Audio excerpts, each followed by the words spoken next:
Two questions for you, Craig. First one, obviously, with Dana's absence, it's raising speculation as to why he's been here. Is there a reason why he wasn't able to make it today?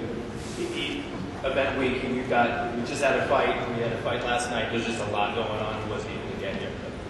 Just busy. The other item, just tweeted Carl Person is not fighting on Saturday night. Laundry list of excuses he's claiming. Dustin's going to be paid his full purse. But is there a reason why Carl's not fighting? Did he list why? Did he say why? You know what? I don't know. I got the tweet that Dana sent out as well. So this is all relatively new. You know, got to track down Carl and find out. But I actually do not know. Personally, I think it's part of the sport.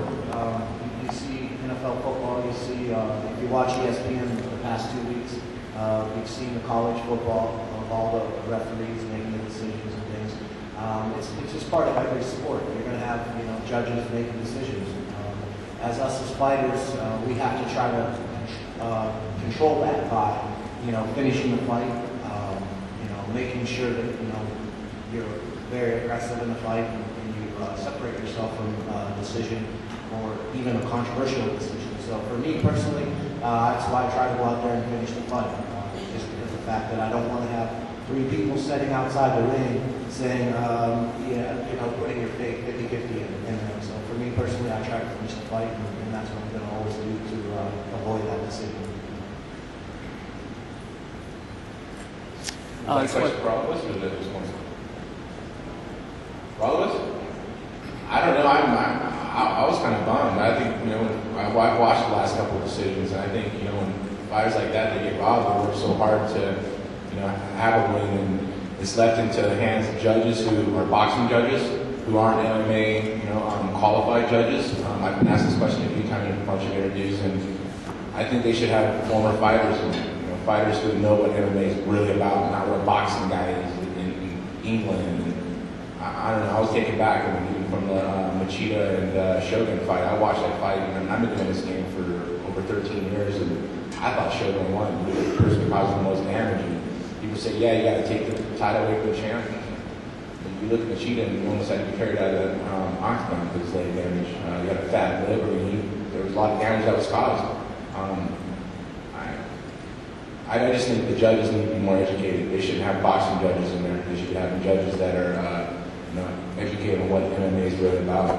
I heard see some people saying that he sticks by what he says. And when was the last time he fought?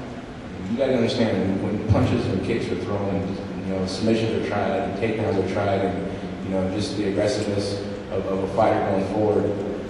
Those guys got to get accounted to. Getting taken down, getting mounted. Those guys got to get accounted to. And I really think that a lot of these judges need to be former fighters.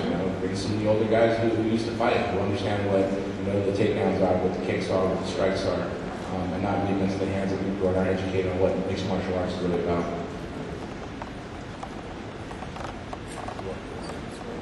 Judging's kind of a tough job.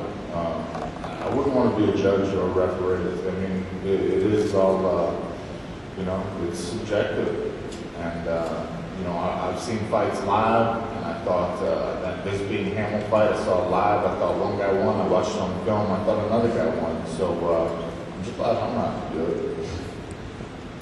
I agree with Tito. I wish we had more educated MMA-related judges besides, the boxing judges. But whenever you go out there and do the best that you can and do what you can to finish the fight, you shouldn't have to leave in the judge's hands. You know what I mean?